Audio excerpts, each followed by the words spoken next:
نحمده ونصلي على رسوله الكريم اما بعد فقد قال الله تبارك وتعالى كما ورد في سورة الجاثية اعوذ بالله من الشيطان الرجيم بسم الله الرحمن الرحيم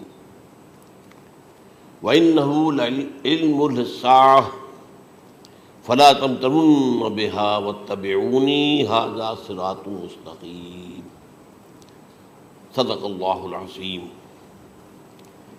رب اشرح لی صدری ویسر لی امری واحلل عقدۃ من لسانی یفقہوا قولی اللہم ربنا الہمنا رشدنا واعذنا من شرور انفسنا اللہم ارنا الحق حقا وارزقنا اتباعہ وارنا الباطل باطلا وارزقنا اجتنابہ آمین یا رب العالمین۔ قادیانیت سے متعلق ایک بحث کا آغاز ہو گیا تھا،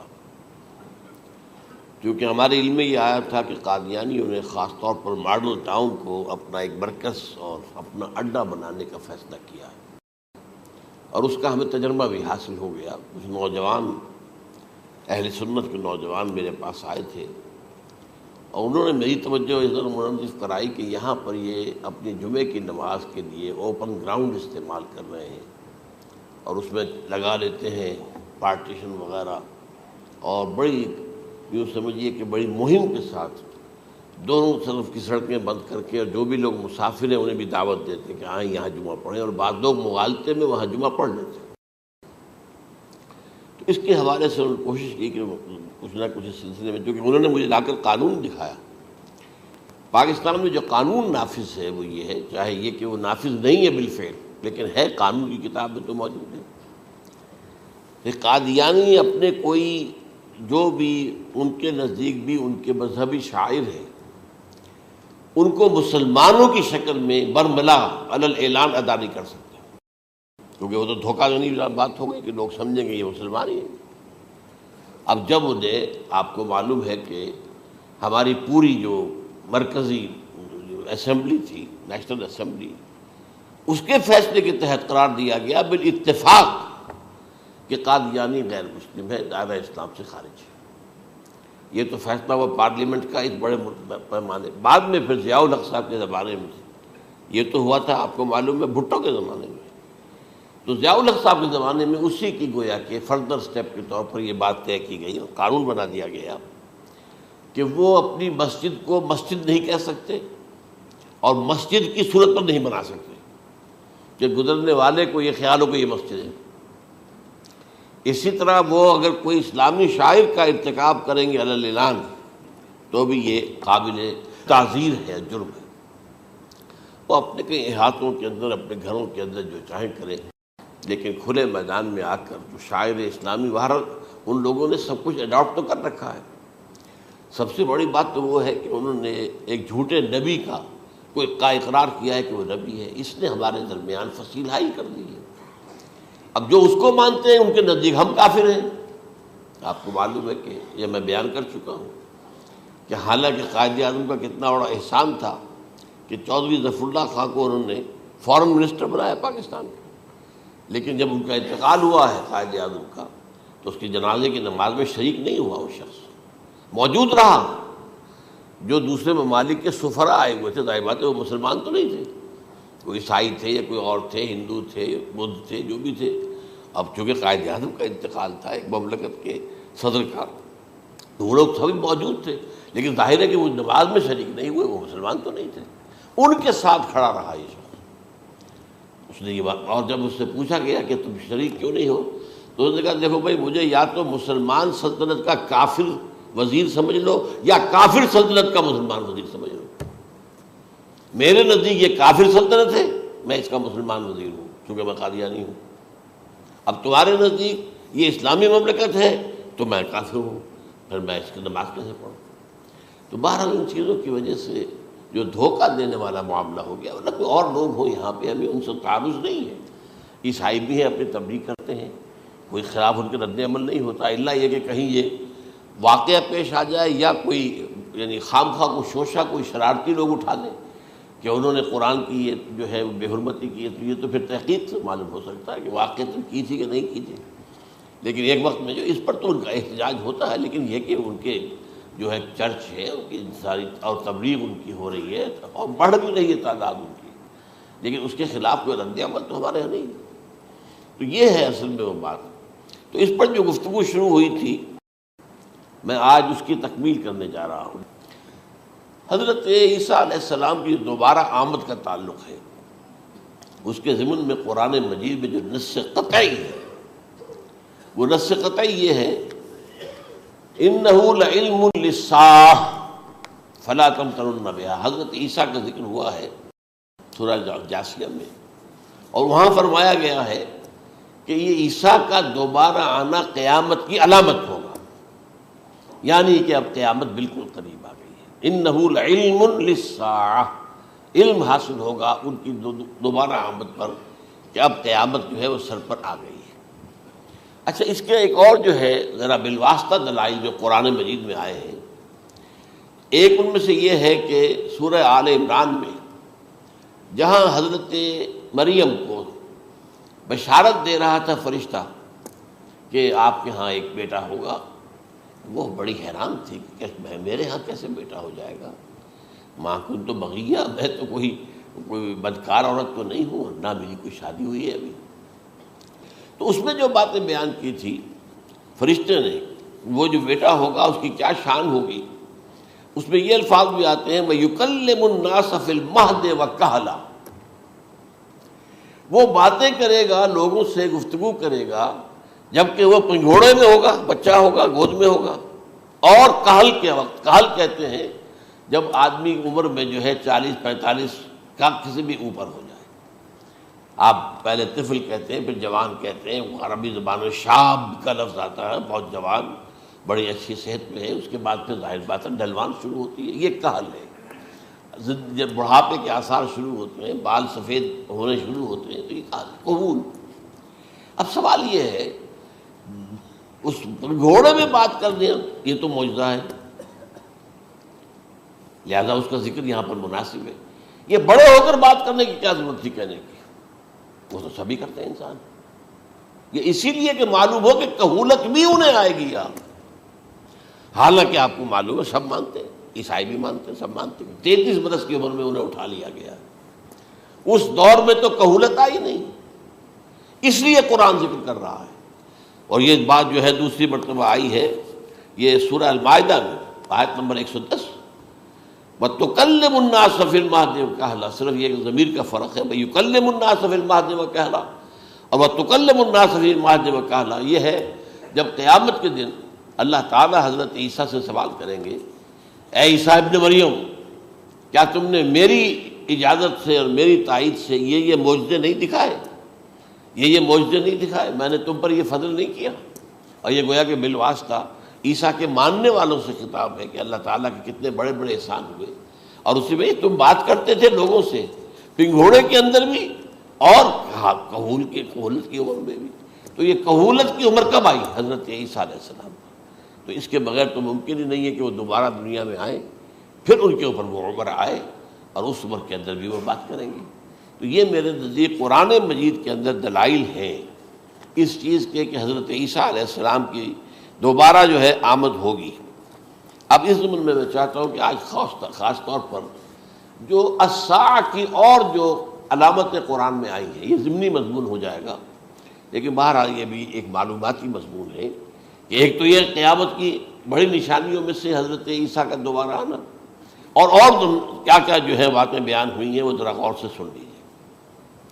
پہلی بات میں نے ہلکا سا حوالہ دیا تھا، ہم تو ایک لفظ قیامت بولتے ہیں، وہ قیامت جو ہے اتنا ہمارے نزدیک جامع لفظ ہے کہ جس میں وہ بھی جو زلزلۃ الساعہ آئے گا وہ بھی ہے، پھر جو نفخ روح نفخ ساق ہوگا وہ بھی ہے، لیکن قرآن مجید سے معلوم ہوتا ہے کہ یہ الساعہ ہے، وہ گھڑی جس دن کے یہاں قیامت برپا ہوگی، زلزلہ آئے گا، شدید ترین حالات آئیں گے، فوری طور پر تمام انسان مر نہیں جائیں گے۔ جو ہے اس کا نقشہ جو کھینچا گیا ہے، یا ایھا الناس اتقوا ربکم ان زلزلۃ الساعۃ شیء عظیم یوم ترونها تذہل کل مرضعۃ عما ارضعت وتضع کل ذات حمل حملها وتری الناس سکارى وما هم بسکارى ولکن عذاب اللہ شدید. اے لوگوں ڈرو، اللہ کا تقوی اختیار کرو، اس لیے کہ قیامت کا زلزلہ بہت سخت شے ہے، بہت بھاری ہے. ان زلزلۃ الساعۃ شیء عظیم. جب پہاڑ چل رہے ہوں گے اور جو ہے انسان جو ہیں گے وہ جس طرح پروانے ہوتے ہیں، پتنگے ہوتے ہیں، ایسے اڑ رہے ہوں گے انسان. اور اس میں یہ بھی حال ہوگا کہ لوگ جو ہے ہر جو دودھ پلانے والی ہے وہ اپنے بچے کو بھول جائے گی. ظاہر بات ہے کہ اپنی پڑی ہوئی ہے مصیبت. حالانکہ سب سے زیادہ محبوب ترین شے دنیا میں اس سے اونچی محبت نہیں ہو سکتی جو ماں کو اپنے دودھ پیتے بچے سے ہوتی ہے. انہیں بھول جائے. تذہل کل مرضعۃ عما ارضعت. اور تمہیں ایسا محسوس ہوگا کہ لوگ کسی نشے کی کیفیت میں ہیں، یعنی وہ بدحواس ہیں، بدحواس ہو گئے، لیکن یہ کہ وما ہم بسکارى، اور وہ مدہوش نہیں ہوں گے. ولکن عذاب اللہ شدید. تو یہ ہے زلزلۃ الساعہ، وہ ایک خاص وقت جو ہے، ایک خاص گھڑی جس میں کہ یہ ہونا ہے. اس کے علاوہ قرآن مجید میں القارعہ القارعہ وما ادراک ما القارعہ یوم یکون الناس کالفراش المبثوث وتکون الجبال کالعہن المنفوش. اب یہ کیا ہے؟ یہ نقشہ ہے قیامت. یہ الساعہ، القارعہ الساعہ. اسی کے ساتھ قرآن میں آتا ہے الواقعہ اذا وقعت الواقعۃ لیس لوقعتها کاذبہ. تو یہ خافضۃ رافضہ، یہ الفاظ سورہ واقعہ میں ہے. اسی طریقے سے اور جو ہے الحاقہ ما الحاقہ وما ادراک ما الحاقہ. یہ تمام جو الفاظ قرآن مجید میں آئے ہیں یہ آئے ہیں الساعہ کے لیے، قیامت کے لیے نہیں. قیامت میں بعد میں بتاؤں گا آپ کو. چنانچہ 3 نفخے ہیں جو قرآن سے ثابت. نفخ فی الصور، اور اس نفخ فی الصور کا یہ عالم ہوگا یوم ینفخ فی الصور ففزع من فی السماوات ومن فی الارض الا من شاء اللہ. جس دن پھونکا جائے گا سور میں، اور اس وقت صورتحال یہ ہو جائے گی کہ جو بھی آسمانوں میں ہے، زمین میں ہے، سخت پریشانی اور سخت پشیمانی اور ایک طرح کے مرعوبیت اور خائف ہو کر رہ جائیں گے، الا ان کے کہ جن کو اللہ چاہے. اس کے کوئی ملائکہ مقربین ہوں گے. من فی السماوات فی الارض ہے، اس کے ساتھ ہی یہ کہہ دیا گیا ہے. لیکن یہ باقی پورے لوگوں کے اوپر، پوری مخلوقات کے اوپر ایک جو ہے گھبراہٹ کی کیفیت طاری ہو جائے گی. تو یہ ہے پہلا فضا. دوسرا فضا کیا ہے؟ فضا صعق. صعق کہتے ہیں آدمی کا بے ہوش ہو جانا. یہ دوسری مرتبہ جب سور پھونکا جائے گا وَنُفِخَ فِي الصُّورِ فَصَعِقَ مَن فِي السَّمَاوَاتِ وَمَن فِي الْأَرْضِ إِلَّا مَا شَاءَ اللَّهُ. یہ ہے کہ اس کے بعد وہ سب کے اوپر موت طاری ہو جائے گی. یہ دوسرے سور پھونکے جانے کے بعد ہے. پھر ثُمَّ نُفِخَ فِيهِ أُخْرَى، پھر ایک مرتبہ اور سور پھونک ماری جائے گی. یہ تیسرا ہو رہا ہے. فَإِذَا هُمْ قِيَامٌ يَنظُرُونَ. تو اچانک سب کے سب کھڑے ہوں گے اللہ کی طرف دیکھتے ہوئے. اب یہ جو ہے یہ ہے یوم القیامہ. قام یقوم قیامتاً، کھڑا ہونا. کیونکہ اس دن یوم یقوم الناس لرب العالمین، جس دن کے تمام انسان جو ہے کھڑے ہو جائیں گے اپنے رب کے حضور میں، جس کا نقشہ کھینچا گیا ہے اذا دکت الارض دکا دکا وجاء ربک والملک صفا صفا. تو یہ سب کے سب انسان بھی جو ہے موجود ہوں گے، فرشتے صفے باندھے ہوئے ہوں گے، اور اللہ تعالیٰ جو ہے اپنے خاص عرش کے ساتھ یحمل عرشہ ثمانیہ، 8 فرشتے اس عرش کو اٹھائے ہوئے ہوں گے جبکہ یہ آسمان پھٹے گا اور اس روئے ارضی پر اللہ تعالیٰ کا نزول ہوگا. یہ جو ہے ہمارا یوم القیامہ یہاں ہے. یوم القیامہ ہی میں جو فیصلے ہونے یہاں ہونے. قصہ زمین، برسر زمین، جو نیکیاں تم نے یہاں کمائی ہیں یا جو بدیاں تم نے یہاں جن کا ارتکاب کیا کا فیصلہ یہاں ہوگا. اس کے بعد واللہ عالم کچھ اور بھی چیزیں ہیں، لیکن یہ کہ وہ سب عام طور پر لوگوں کے علم میں نہیں ہے. میں نہیں چاہتا کہ خام خواہ کسی نئی بات سے کوئی جو ہے ذہنوں کے اندر کوئی ایک تشکیک پیدا ہو جائے اور شبہات پیدا ہو جائے. لیکن یہ چیزیں جو میں نے آپ سرچ کی از قرآن ثابت ہے. اسی زمین پر اترنا ہے.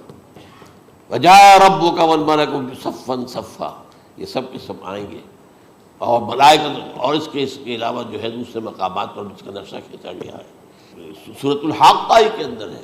اللہ کا عرش جو ہے 8 فرشتے اٹھائے ہوئے نیچے اتریں گے. تو یہ تمام چیزیں قرآن مجید میں مذکور ہیں. اور یوم القیامہ یہی ہوگا، لیکن وہ ہے یوم القیامہ، ہم قیامت کہتے ہیں اس کو جس کو قرآن کہتا ہے الساعہ، الزلزلہ، الحاقہ، القارعہ، الواقعہ۔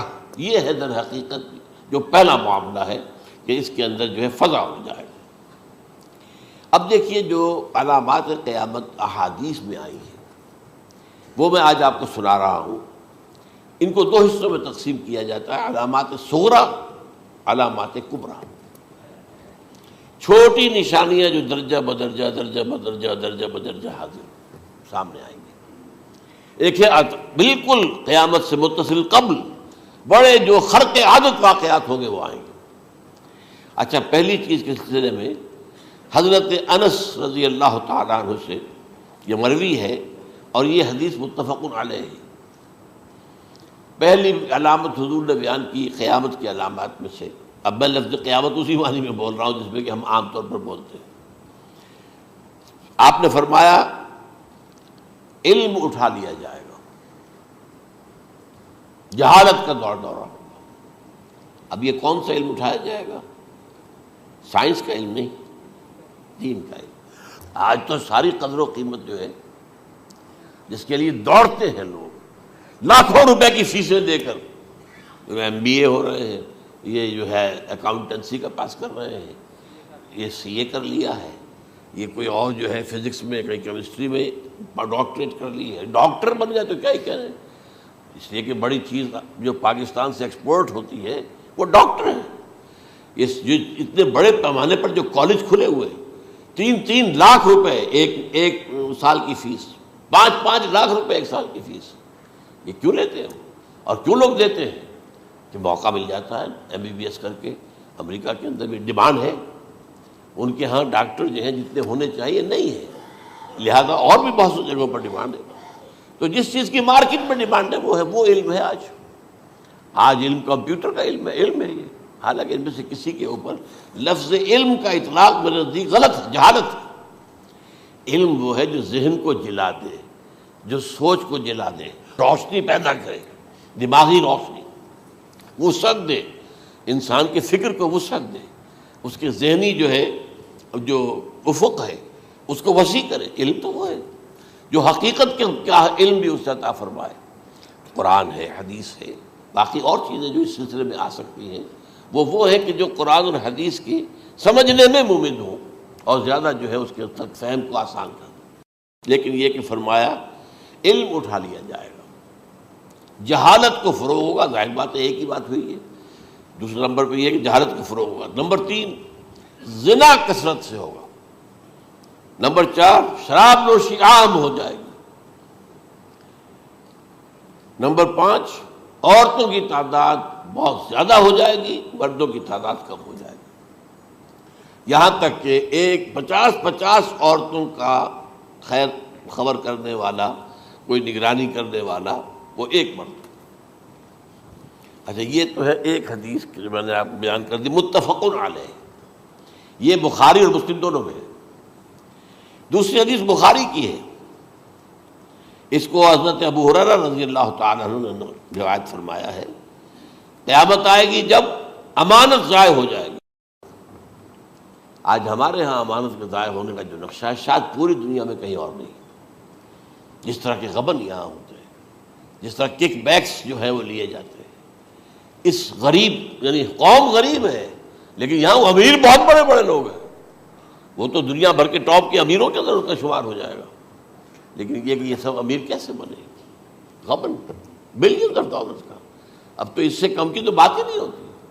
فلاں نے اتنے بلین جو ہے پیسے اپنا جو ہے قرضہ معاف کرا لیا۔ بھائی کس نے کون کرتا ہے معاف؟ یہ کسی کے باپ کی جاگیر ہے؟ یہ پیسہ بینک کے اندر حکومت کا ہے کہ حکومت کو اختیار ہو گیا وہ رائٹ آف کر دے ان کے جو ہے ان کی جائیدادیں کرو ضبط۔ لیکن ہوتا کیا ہے، بینک آفیسر بے ایمان ہے، وہ کہتا تھا 1 کروڑ کا قرضہ لے جاؤ، 10 لاکھ مجھے دے جاؤ، چاہے تم میرے پاس کوئی ڈاکومنٹ جو ہے ایسے نہیں دے سکتے، حالانکہ ہونا چاہیے کہ اتنا بڑا قرضہ لے رہے ہو تو ڈاکومنٹس یہاں پر ہمارے سامنے لاؤ کہ اگر تم نہ دے سکو تو ہم ان ڈاکومنٹس کے ذریعے سے تمہاری جائیداد، تمہاری کوئی جاگیر، تمہاری کوئی اور چیز اس کو قبضہ کریں۔ جب وہ وقت آتا دیکھتے تو یہ ڈاکومنٹس ہی پھینک ہیں، اللہ خرچ کیا کرے گا کوئی؟ بینک کا باپ بھی واپس نہیں لے سکتا. اور یہ سب کس کی بے ایمانی ہے؟ وہ جو بیٹھا ہوا بینک مینیجر، سارا سودا اس کے ماں باپ ہوتا ہے کہ 1 کروڑ ہے نا، 10 لاکھ مجھے دو، 90 تم لے جاؤ. باقی یہ کہ ٹھیک ہے میں تمہارے جو ڈاکومنٹس تم پیش کر رہے اس میں کوئی اعتراض نہیں کرتا، بس جاؤ. اور نمبر 2، حکومت نااہلوں کے سپرد ہو جائے گی. یہ ہے امام بخاری کی روایت کردہ روایت جو حضرت ابو ہریرہ سے. مسلم شریف میں ابو ہریرہ رضی اللہ تعالیٰ عنہ سے ایک اور روایت ہے، مال عام ہو جائے گا یہاں تک کہ زکوٰۃ قبول کرنے والا کوئی نہ ہوگا. یہ بات وہ ہے جو آج سعودی عرب اور UAE کے اندر آپ کثرت سے دیکھ سکتے ہیں. دولت جو ہے وہ ریل پیل. ابھی تھوڑا سا آیا ہے معاملہ خاص طور پر دبئی میں، کیونکہ وہاں بہت زیادہ کنسٹرکشن ہو رہی تھی، تو پوری دنیا میں آپ کو معلوم ہے کہ جو ریئل اسٹیٹ کہلاتا ہے اس کا حال بہت پتلا ہے، لیکن وہاں کے دولت ریل پیل ہے ہر جگہ پر. اور سب سے اہم متفق علیہ روایت. متفق علیہ کیا؟ وہ تو حضرت عمر سے بھی مروی ہے، ابن عمر سے بھی مروی ہے، ابن عباس سے بھی مروی ہے، ابو ہریرہ سے بھی مروی ہے، عبداللہ ابن مسعود سے بھی مروی ہے رضی اللہ تعالیٰ عنہ اجمعین. اور یہ وہ حدیث ہے جسے کہا جاتا حدیث جبرائیل، جسے ام السنہ بھی کہا گیا. اس میں جو آخری سوال کیا حضرت جبرائیل نے حضور سے، چوتھا، پہلا یہ تھا کہ اسلام کیا ہے مجھے بتائیے، ایمان کیا ہے، اس کی حقیقت کیا ہے یہ مجھے بتائیے، تیسرا احسان کیا ہے یہ بتائیے، چوتھا یہ کہ قیامت کے بارے میں بتائیے کب ہوگی. حضور نے فرمایا کہ اس کے بارے میں جس سے سوال کیا جا رہا ہے وہ اس سے زیادہ نہیں جانتا جو کہ سوال کر رہا ہے. اب اس کے کئی مفہوم ہو سکتے ہیں کہ بہرحال یا تو حضرت، چونکہ بعد میں معلوم ہوا کہ حضور نے پہچانا نہیں کہ یہ جبرائیل ہے، بلکہ جب سوال جواب ہو کر وہ چلا گیا شخص تو اچانک حضور کے ساتھ ذرا ردو ہو ہی لیا، ذرا بلانا اس کو دوبارہ لانا. اب جو دیکھا کہ وجود ہی نہیں اس کا، آسمان نے اس کو اچک لیا، زمین نے نگل لیا، کیا ہوا ہے؟ پھر آپ نے یہ جبرائیل تھے جو تمہیں تمہارا دین سکھانے آئے تھے جبکہ تم سوال نہیں کر رہے ہو. یہ بڑے بیسک کوسچن تھے، اس لیے کہ دنیا کے ہمارا نظام اسلام پر ہے، ایمان پر نہیں ہے. اس لیے کہ ایمان کو ویریفائی کر ہی نہیں سکتے. کیسے پتا ہوگا اس میں ایمان ہے یا نہیں ہے؟ کوئی آلہ نہیں ہے، کوئی الیکٹروکارڈیوگرام ابھی تک ایسا نہیں ہے، کوئی جو ہے اور جو طریقے چل رہے ہیں وہ تو ان کے ذریعے سے یہ تو نہیں معلوم ہو سکتا ایمان ہے کہ نہیں. لہذا یہاں کا سارا نظام اسلام پر ہے، شہادت اللہ الہ الا اللہ وان محمد رسول اللہ.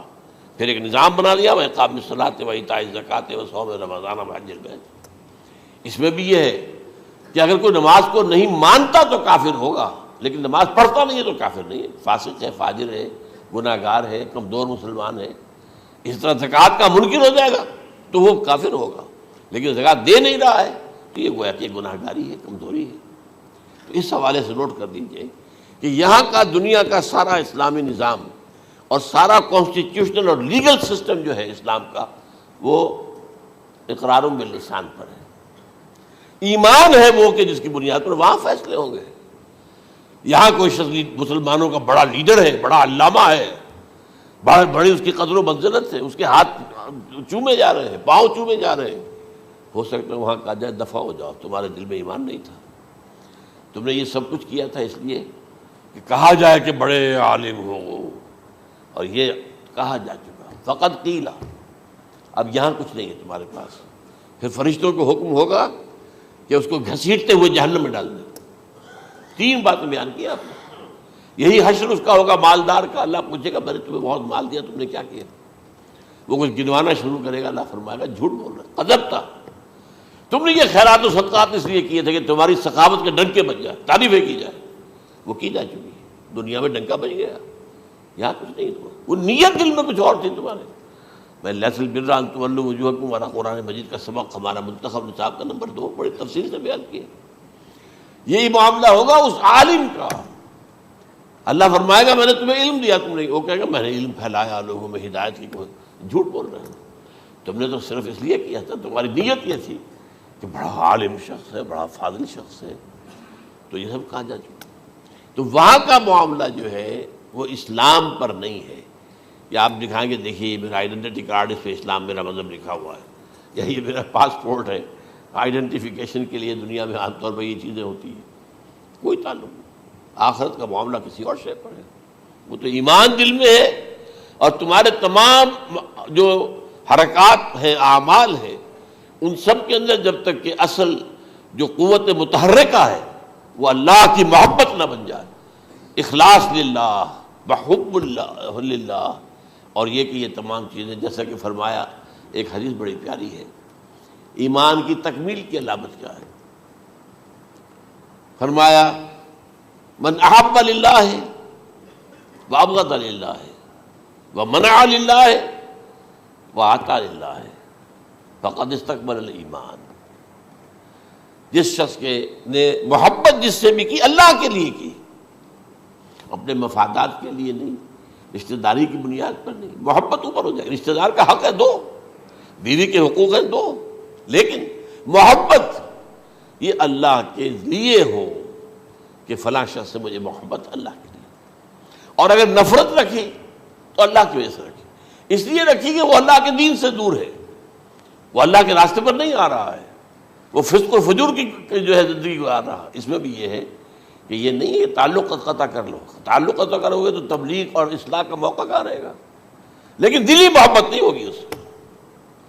تو اگر محبت ہے تو اللہ کے لیے، اور نفرت ہے تو اللہ کے لیے، اور کسی کو کچھ دیا ہے تو اس لیے کہ اللہ کا حکم ہے کہ دوں، اور کسی سے کچھ روکا ہے تو اس لیے کہ اللہ کا حکم ہے کہ روکوں، اس کو نہیں دینا ہے۔ فقد استکمل الایمان، تو اس شخص نے ایمان کی تکمیل کر لی۔ یہ ہے اصل جو ڈیسائیڈنگ فیکٹر ہے، وہ یہ ہے۔ اور اس ایمان کی پہلی علامت کیا ہے؟ کیسے معلوم ہو میرے اندر ایمان ہے؟ پہلی علامت سب سے کم تر درجے کا ایمان، اس میں فرمایا گیا اذا اساءت کا سیئۃ وحسنت کا حسنۃ فانت مومن، اگر کوئی اچھا کام کر کے خوشی ہو اور کوئی برا کام ہو جائے تو ملامت ہو، یہ کیا کر بیٹھا، یہ میں نے کیا کیا ہے، یہ مجھے نہیں کرنا چاہیے تھا، یہ اگر احساس ہے نیکی اور بدی کا تو تمہارے اندر ایمان ہے۔ یہ ایمان ہے ادنا درجے، اور وہ ایمان من احب للہ وابغض للہ واعطى للہ ومنع للہ فقد استکمل الایمان۔ اچھا، یہ جو متفق علیہ حدیث ہے جو حضرت جبرائیل کی ہے، اس میں پھر انہوں نے کہا کہ اچھا اگر آپ مجھے یہ کب ہوگی قیامت نہیں بتا سکتے تو اس کی کچھ علامتیں بتائیے۔ یہ بڑی عظیم تھا، کیونکہ یہ تو تمام احادیث کے اندر میں نے عرض کیا نا کہ سب سے زیادہ صحابہ سے منقول ہے، اور آپ نے فرمایا کہ جب لونڈی اپنی مالکہ کو جنے گی اور تم دیکھو گے کہ ننگے بدن ننگے پیر بھوکے ننگے بھیڑوں اور بکریوں کو چرانے والے اونچی سے اونچی عمارتیں بنانے میں ایک دوسرے کا مقابلہ کریں گے۔ اذا تلد الامۃ ربتها، کیا بانی ہے، یہ خاص الفاظ کیوں کہے گئے؟ اولاد والدین کے سامنے دب کر رہتی تھی، کبھی سینہ تان کر بات نہیں کرتے تھے، ٹھیک ہے کوئی بات آپ مان نہیں سکتے، ابا جان یہ بات تو میں نہیں کر سکتا، یا فرض کیجئے کہ وہ آپ کو کسی نیکی سے روک رہے ہیں، کہ دینی کام سے روک رہے ہیں، ابا جان یہ تو میں نہیں کروں گا، یہ تو دین کا فرض ہے، یہ کہیں آپ اور ڈٹ کر کہیں اور جمیں اس پر، لیکن یہ کہ کوئی سرکشی کا انداز نہ ہو، ایسا نہ ہو کہ اپنے جناب سینے کو تان کر کے کھڑے ہو جائے، میں نہیں کروں گا، یہ نہیں، یہ غلط ہو جائے۔ اچھا، اولاد میں بیٹی جو ہوتی تھی وہ زیادہ سبارڈینیٹ، سبمسیو، بات ماننے والی، کہیں بھی سر اونچا نہ کرنے والی، اور آخری دور میں کیا ہوگا، بیٹیوں سے مائیں ڈریں گی، انہیں ٹوک نہیں سکتی کسی بات پر، پتہ نہیں کیا بک دے گی، کیا بکواس کر دے گی۔ یہ تو ہمارے ہاں ہو گیا ہے، باہر کیا ہے وہ تو آپ یہ بھی نہیں پوچھ سکتے، آپ کی 13 برس کی لڑکی آئی ہے رات کو 1 بجے، نہیں پوچھ سکتے کہاں رہی ہو، یہ رات کہاں گزاری، پوچھ ہی نہیں سکتے، یہ پوچھنا بھی جرم ہے۔ اپنے چھوٹے بچے کو آپ نے ایک تھپڑ مار دیا، تہذیب ہے، سکھانا ہے، غلط کام کیا ہے، اس کی سرزنش ہو رہی ہے، فوراً وہ اگر ایک فون کر دے گا پولیس آئے گی، بچے کو لے جائے گی، اسے لا کر کہیں اور جو ہے ڈپازٹ کرے گی، اور آپ پر مقدمہ چلے گا، آپ کو اس کی سزا بھگتنی ہوگی۔ ظاہر بات ہے کہ پھر وہاں سرکشی کا کیا عالم ہوگا، پھر اولاد کہاں سر جھکائے گی، کس درجے میں جھکائے گی، اس کی تربیت عثمانی میں ہوئی نہیں، تو ان تلد الامۃ ربتہا، گویا کہ بیٹی کے نزدیک ماں جو ہے وہ ایسی ہو جائے گی جیسے لونڈی، گویا کہ لونڈی نے ایک اپنی مالکہ کو جنم دیا ہے، بیٹی مالکہ بن جائے گی اور ماں جو ہے لونڈی بن جائے گی، اور دولت کی ریل پیل کا ابھرتا دکان، یہ جو بھوکے ننگے اور مفلس، کیا حال تھا 100 برس پہلے، انہیں کھانے کو کچھ نہیں ملتا تھا، یہ مشرقی ساحل پر تھے، یہ سوائے یہ کہ مچھلیاں پکڑ لی اللہ خیر اللہ وہ کھا لی، یا کہیں ان کو بیچ دیا، کوئی بنڈی لگ گئی، بنڈی لگ جاتی تھی وہاں، اور کیا تھا۔ اور مغربی ساحل پہ کیا ہوتا تھا، ساری ان کی معیشت حج کے گرد گھومتی تھی، حاجی آئے ہیں خریداریاں کر رہے ہیں، اور آپ کو معلوم ہے پوری دنیا سے مال پہلے بھی پہنچتا تھا وہاں، آپ کو جو ہے ہر ملک کے ہر کونے کا پھل وہاں مل جائے گا آج بھی۔ اور وہاں پر یہ ہے کہ سب سے بڑی بدوؤں کے لیے سب سے بڑی بات کیا تھی، قربانی کا گوشت، اسے وہ سکھاتے تھے، سخت چمڑے کر کے کھاتے تھے، یہ ان کا حل تھا۔ آج جا کر دیکھیے نئے شہر بن رہے ہیں، امریکنز کو کانٹریکٹ دیے جا رہے ہیں، بالکل ماڈرن شہر بنا دو، ایک ایبسلیوٹلی ماڈرن شہر جو ہے وہ جو مشرقی ساحل کے اوپر جو پہلے سے آرام کو سٹی ہے، امریکن سٹی ہو، اس کے اندر کوئی سعودی بھی داخل نہیں ہو سکتا سوائے جس کے پاس اس سٹی کی طرف سے لائسنس نہ ہو، اور اس کی چار دیواری کے اندر، چار دیواری کیا فصیل کے اندر کہی ہے، جو چاہو کرو، کوئی تم پر پابندی نہیں، ننگے نہاؤ، تالاب ہے نہا رہے، ننگی عورتیں ننگی مردیں نہا رہے، کوئی پوچھنے والا نہیں۔ اب اسی قسم کا ایک سٹی آباد ہونا جا رہا ہے مغربی ساحل پر، جدہ اور ینبوع کے درمیان، اور اس میں اصل میں جتنی بھی دولت ہے جو پیٹرول کی ہے وہ وہیں پر رکھ لی جاتی ہے امریکہ کے اندر، تاکہ امریکہ جو ہے ایسے ایسے پروجیکٹ بنا کر جب تمہیں دے گا تو اس میں سے پیسے دے گا، وہ نہیں ملتی ان کو واپس۔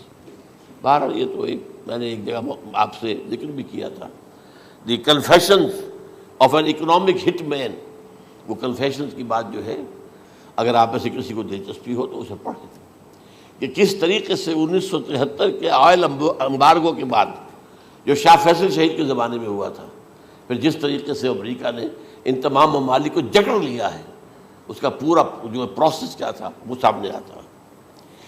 بہرحال اس کے بعد آتا ہے علامات کبریٰ کا ذکر، بڑی علامتیں جو کہ بالکل خرق عادت کے انداز میں ہوگی، جن کا معاملہ جو ہے وہ آپ کے ناپ تول میں نہیں آ سکتا، آپ کی کیمسٹری فزکس اس کا جو ہے وہ نہیں کر سکتی، ادراک ہوگا یہ قیامت کی۔ ان میں نمبر 1 کیا ہے، ایک بہت بڑا دھواں آئے گا، پوری دنیا کو لپیٹے گا۔ نمبر 2 دجال کا ظہور ہوگا، جو اپنی خدائی کا دعویٰ لے کر آئے گا اور بنوائے گا، اس کے ہاتھ میں ہو جائیں گے، قبضے میں ہو جائیں گے سارے ذرائع پیداوار کے، اس کی طرف بھی پہلا قدم اٹھ چکا ہو، ٹرپس کے نام سے معاہدہ ہو چکا ہے، کوئی ملک اپنا بیج پیدا نہیں کر سکتا، یہ بیج ہم نے ڈیولپ کیے ہیں، ان کے ڈیولپمنٹ سے پہلے تم ایک ایکڑ سے کتنی گندم لیتے تھے، آج کتنی لے رہے ہو، کس بنا پر؟ جینیٹکس کا جو کام ہم نے کیا ہے اس کی بنا پر ہو رہا، ہاں تو ہمارا حق ہے، اس کی رائلٹی ہمارے پاس آنی چاہیے، لہذا صرف ان اداروں سے ملٹی نیشنل سے خریدا جائے گا بیج، اور بیج بھی وہ دیں گے وہ کہ جس سے جو فصل اگے گی وہ بیج نہیں لا سکتے، وہ بیج کا کام نہیں کر سکتے۔ جیسے آپ کو معلوم ہے کہ آپ کے ہاں جو گوشت کھایا جاتا ہے مرغے کا، تو مرغا وہ جو ہے اس میں مرغا ہو یا مرغی ہو، اس کے اندر کوئی وہ کیفیت ہی نہیں ہے، ان کے انڈے جو ہے ان سے آپ بچے حاصل نہیں کر سکتے، ہے تو انڈا، دیکھنے کو تو انڈا ہے لیکن وہ بنڈا جو ہے اس سے بچہ تو نہیں حاصل کر سکتے۔ ایسے ہی وہ گندم کا بیج دیں گے، نظر آئے گی گندم، لیکن اس کے اندر وہ صلاحیت نہیں ہے کہ اس سے جو فصل اگے گی اس کا نتیجہ جو ہے وہ بھی آپ لے سکیں۔ یہ ہونا ہے، اللہ جانے، قدم اٹھ رہے ہیں ادھر۔ پھر یہ ہے کہ دابۃ الارض، زمین سے ایک حیوان نمودار ہوگا، زمین شق ہوگی۔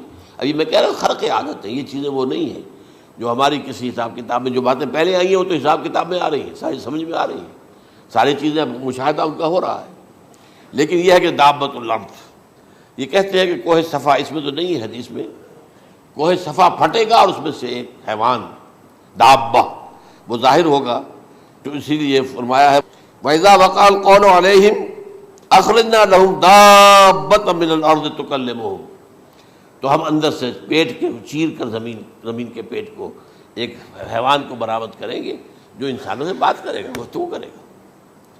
نمبر 4، طلوع الشمس من المغرب، یہ بھی خرق عادت۔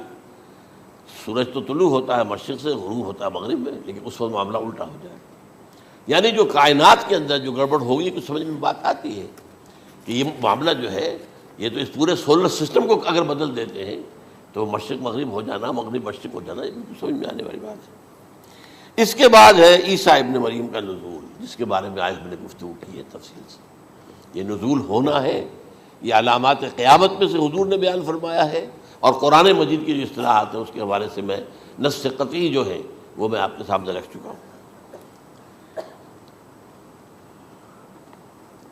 پھر یاجوج ماجوج کا ایک معاملہ ہے، یہ میں ابھی اس وقت زیادہ اس پر بات نہیں کر سکتا۔ حضرت عیسیٰ علیہ السلام کے نزول کے بعد 2 کام ہوں گے۔ یہودیوں کا قلع قمع ختم، تمام یہود، ایک کام تو یہ ہونا ہے، اور نمبر 2 عیسائیت کا ختم ہو جانا۔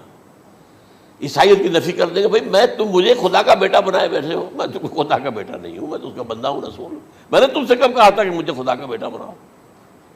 نمبر 2 یہ کہ وہ خنزیر کو قتل کر دیں گے، یعنی یہ تم نے خنزیر کب سے کھانا شروع کر دیا؟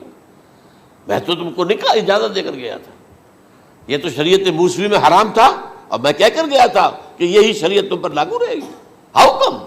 تم نے کیسے یہ؟ آج بھی بہت سے رومن کیتھولکس جو ہے وہ سور نہیں کھاتے، وہ اس میں ہے ان کے اندر کچھ نہ کچھ بات جو ہے جو حضرت عیسیٰ کی تعلیمات کا کچھ اثر ان کے ہاں ہے۔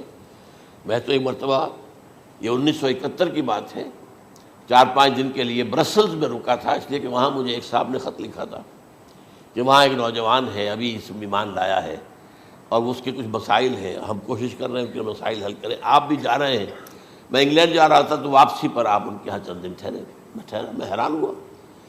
ویسے اس نے مجھے اپنے گھر ٹھہرایا نہیں، اس لیے کہ ماں باپ تو اس کے کرسچن تھے، اور پولیس کا چیف آفیسر اس کا باپ تھا، چیف آف پولیس فورس۔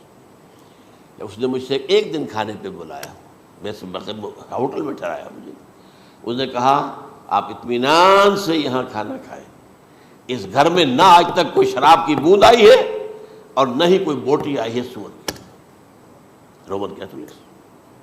اب اکلوتا بیٹا تھا یہ، عبدالعزیز نے بعد میں نام رکھا، وان کینٹر اس کا نام تھا جو کہ اوریجنل تھا، پھر اس نے نام رکھا عبدالعزیز وان کینٹر، پرانا نام بھی بہرحال رکھا۔ نہایت خوبصورت، 28 سال کی عمر تھی، اور اس وقت میں نے دیکھا تھا کہ اس کی فقہی معلومات جو ہے میری معلومات سے 10 گنا زیادہ۔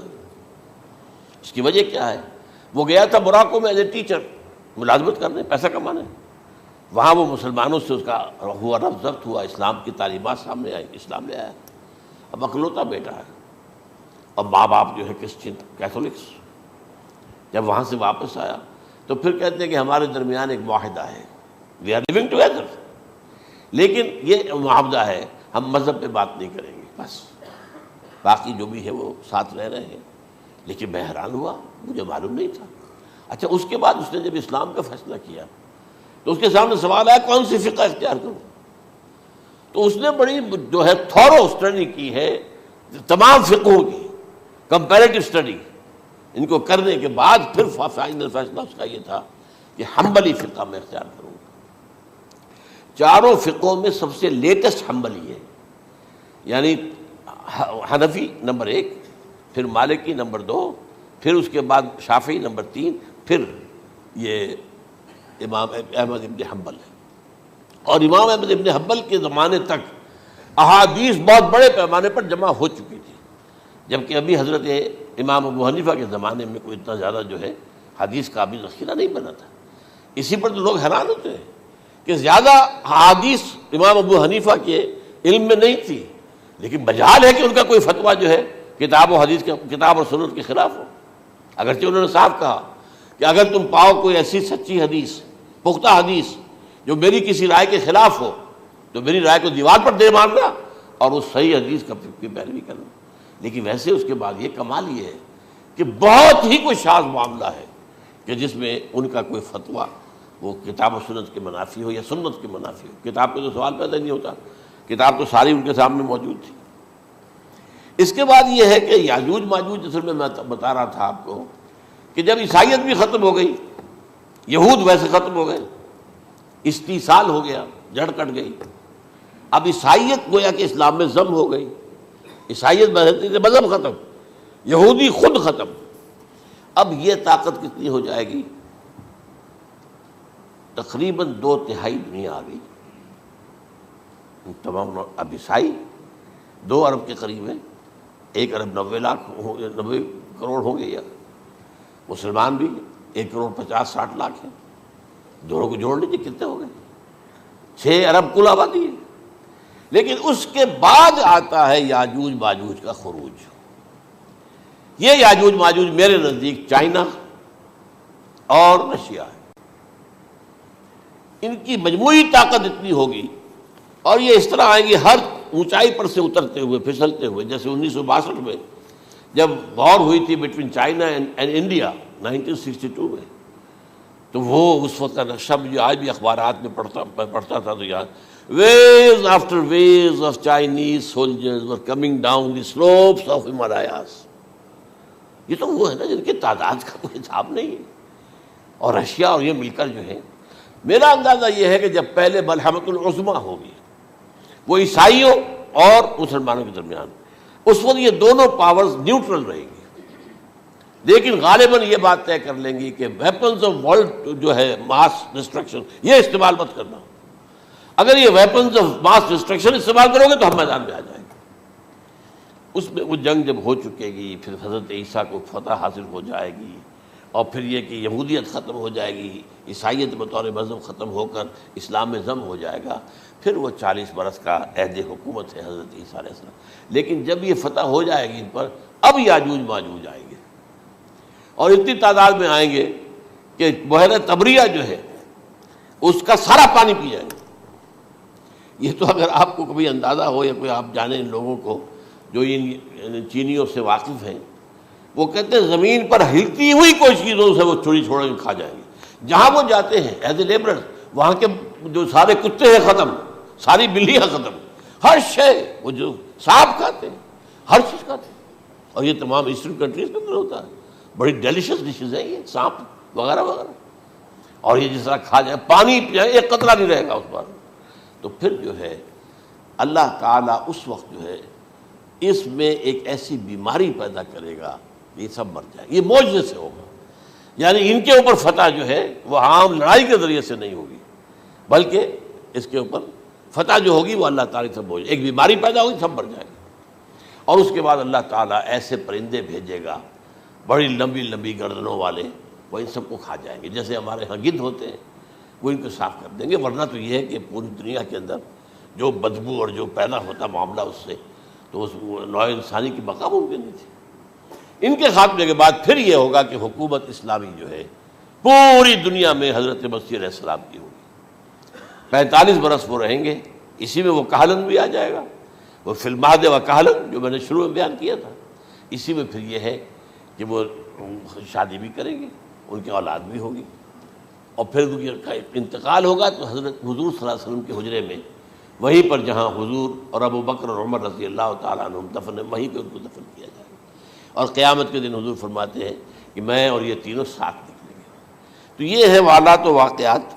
بہرحال اس میں یہ ہے کہ یہ نوٹ کر لیجئے کہ جہاں تک ہمارے ہاں آج کل کا معاملہ ہے، میرے نزدیک میں یہ کہنے پر مجبور ہوں، جو رفع و نزول مسیح کو نہیں مانتا وہ کم سے کم منکر حدیث ضرور ہے. میں اس سے کم کا فتویٰ نہیں دے سکتا. اب یہ ہے کہ جو لوگ مہدی کو نہیں مانتے ان کا معاملہ میں مختلف سمجھتا ہوں. چند منٹ لے رہا ہوں آپ کے، اور اس لیے کہ ان کی حدیثیں صحیحین میں نہیں ہیں، بخاری مسلم میں نہیں. اور یہ کہ بہرحال ان کا معاملہ جو ہے وہ ایسا نہیں ہے حضرت عیسیٰ کا. حضرت عیسیٰ کے آنے کا جو کچھ ہوگا وہ تو میں نے آپ کے سامنے بیان کر دیا. لیکن یہ ہے کہ حضرت مہدی ہمارے نزدیک اس میں خرق عادت کوئی ہے ہی نہیں. جیسے ہر صدی کے مجدد ہوتے ہیں، آخری صدی کے مجدد وہ ہوں گے، اور میرے نزدیک یہی آخری صدی ہے، اور اسی میں حضرت مہدی کا ظہور ہو جانا. سعودی عرب میں کوئی خانہ جنگی ہوگی کسی بادشاہ کے انتقال پر، اور پھر اس وقت یہ ظاہر ہوں گے، اس وقت ملک کے حالات کو سنبھالنے کے لیے لوگ ان کو زبردستی نکالیں گے، چھپے ہوئے ہوں گے ایک گھر میں۔ یہ حضرت ام سلمہ رضی اللہ تعالی عنہ کی روایت ہے کہ ایک بادشاہ کے انتقال پر یہ خانہ جنگی ہو جائے گی، اور ایک شخص مدینے سے بھاگ کر مکے میں چھپ جائے گا۔ یہ تو ہے ان کے الفاظ، میں توجیہ کر رہا ہوں۔ یہ لوگ ان کی طرف دیکھ رہے ہوں گے کہ یہ جو وقت آیا ہے فتنے کا ہماری قوم پر، ہمارے ملک پر، تو ان کی شخصیت ایسی ہے کہ یہ بیچ میں آئیں، صلح صفائی کرائیں، اور وہ جو ہے اس ذمہ داری سے بچ کر بھاگیں گے اور جا کر مکے میں چھپ جائیں گے۔ پھر لوگ انہیں تلاش کر کے نکالیں گے اور زبردستی ان کے ہاتھ پر بیعت کریں گے، ورنہ وہ اتنے بڑے منصب کو۔ اور پھر یہ بھی ہے، ایک حدیث میں آتا ہے یصلحُ فی لیلۃ واحدہ، ایک رات میں ان کی مکمل اصلاح کر دیں گے۔ یعنی اگر کوئی تھوڑا بہت نقص اور عیب کوئی ہوا بھی، کوئی کمی کوتاہی ہوئی بھی، تو اللہ تعالیٰ ایک رات میں اصلاح کروا دیں گے۔ لیکن ہمارے نزدیک اس قدر کوئی خرق عادت ہے ہی نہیں۔ البتہ جو کہتے ہیں اہل تشیع، وہ خرق عادت ہے کہ ان کے 12ویں امام جو ہے وہ بچپن ہی کے اندر اس خوف سے کہ جو بنو عباس بادشاہ ہیں وہ ان کو قتل کر دیں گے، تو وہ ایک غار میں چھپا دیے گئے۔ اب وہ 1200 برس سے اس غار کے اندر چھپے ہوئے، اور اس کے بعد وہ ظاہر ہوگی، وہ امام مہدی ہوں گے۔ اس میں خرق عادت ہے، لیکن میں یہ کہتا ہوں کہ محض خرق عادت کی بنیاد پر ہم اس کی نفی نہیں کریں گے۔ کیوں؟ کیا ہم یہ نہیں مانتے کہ اصحاب کہف 300 برس تک سوئے رہے؟ یہ کیا عام بات ہے؟ حضرت عزیر علیہ السلام، اللہ نے انہیں موت دی، موت، اور 100 برس کے بعد زندہ کر کے اٹھا لیا۔ تو خرق عادت حضرت عیسیٰ کو ہم اتنا بڑا خرق عادت مانتے ہیں کہ اٹھا کر آسمان پر، تیسرے آسمان کے اوپر ہیں، موجود ہیں، اب بھی ہیں۔ شب معراج میں تیسرے آسمان پر حضور کی ملاقات ان سے ہوئی۔ تو یہ خرق عادت کی بنیاد پر نفی نہیں ہم کرتے، ہو سکتا ہے، لیکن یہ کہ اس کے لیے ہمارے پاس کوئی دلیل نہیں، کوئی احادیث نہیں، کچھ نہیں، اس لیے ہم اس کو نہیں مانتے۔ البتہ خود وجود جو ہے حضرت مہدی کا، وہ کوئی عجیب بات نہیں ہے۔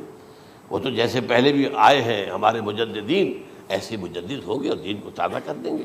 ایک صحیح اسلامی ریاست جو ہے وہ عرب میں قائم ہو جائے گی دوبارہ۔ حضور نے فرمایا وہ عدل اور انصاف سے عرب کو اسی طرح بھر دے گا جیسے کہ وہ اس سے پہلے ظلم اور جور اور زیادتیوں کے سے بھری ہوئی ہوگی۔ تو یہ کام ہوگا، یہ تو مجدد کا کام ہوتا ہی ہے اس حوالے سے۔ لیکن بہرحال میں نے پھر بھی کہا کہ اگر احادیث کی کمزوری کی وجہ سے کہ صحیح عین میں نہیں ہے، اگر کوئی شخص انکار کرے تو مجھے کوئی اعتراض نہیں ہے، ٹھیک ہے۔ لیکن جو حضرت عیسیٰ کے نفع سماوی اور حضرت عیسیٰ کے نزول کا انکار کرتا ہے، وہ کم سے کم، میں انہیں اور آگے کوئی فتویٰ نہیں دیتا کہ وہ کافر ہو گئے یا یہ ہو گئے یا وہ ہو گئے، لیکن منکر حدیث کے لائن میں تو وہ لازمت کھڑے ہو گئے، کیونکہ اتنی واضح اور پکی حدیثیں ہیں حضرت مسیح کے نزول کی، اور علامات قیامت میں جس طرح ان کا ذکر آتا ہے کہ اس سے انکار جو ہے وہ جب تک آپ پوری حدیث کے ذخیرے کا انکار نہ کریں اس وقت تک ممکن نہیں ہے۔ اقول قولی ھذا واستغفر اللہ لی ولکم ولسائر المسلمین والمسلمات۔